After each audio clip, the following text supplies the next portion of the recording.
इस चैनल के सभी दर्शकों को मनोज पुरी का नमस्कार।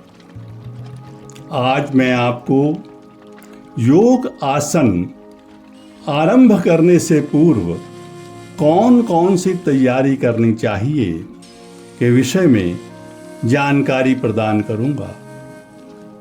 इसमें पहली तो होती है बाहरी तैयारी अर्थात एक्सटर्नल प्रेपरेशन और दूसरी है आंतरिक तैयारी या इंटरनल प्रेपरेशन।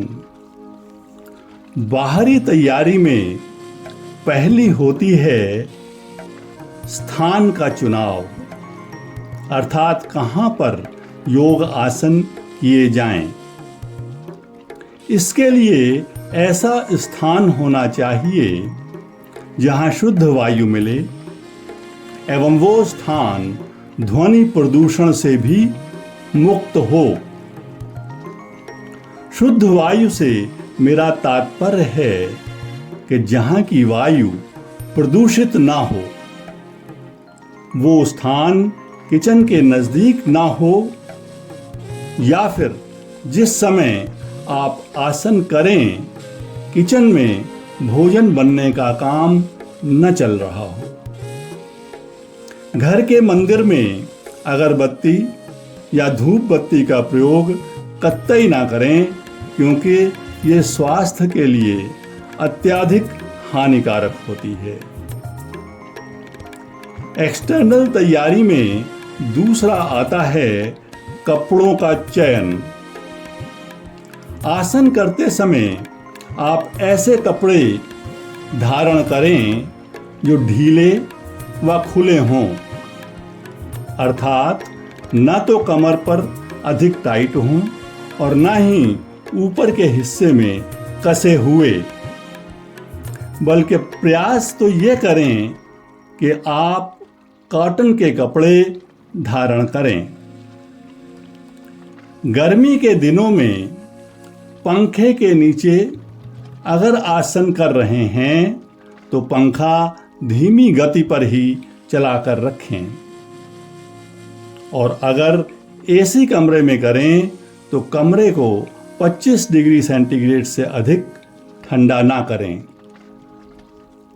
जमीन पर बिछाने के लिए योगा मैट के स्थान पर चटाई या मोटी दरी का प्रयोग करें। आंतरिक तैयारियों में आपको अपने स्वभाव में सरलता, वाणी में मधुरता और तनाव मुक्त होकर करने का प्रयास करना है। एक चीज और बताना चाहूंगा कि अधिकांश लोग योग और व्यायाम में भ्रमित रहते हैं, जबकि व्यायाम और योग दोनों बिल्कुल अलग हैं। योग द्वारा हम शरीर के इंटरनल सिस्टम्स की रेजिस्टेंस पावर बढ़ाते हैं, जबकि व्यायाम से शरीर की मसल्स अर्थात मांसपेशियां बढ़ती हैं। योग करने के बाद आपके शरीर की सारी मानसिक व शारीरिक थकान दूर हो जाती है, जबकि व्यायाम करने के बाद आप पूरी तरह से थक जाते हैं।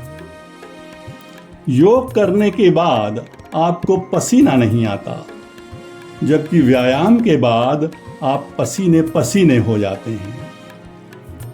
योग करने से वृद्धावस्था में भी शरीर के सारे अंग सुचारू रूप से कार्य करते रहते हैं, जबकि व्यायाम में ऐसा नहीं होता। तो इन बिंदुओं को ध्यान में रखते हुए ही आप योग को अपने जीवन का हिस्सा बनाएं एवं पूर्ण स्वस्थता की ओर अग्रसर होते रहें।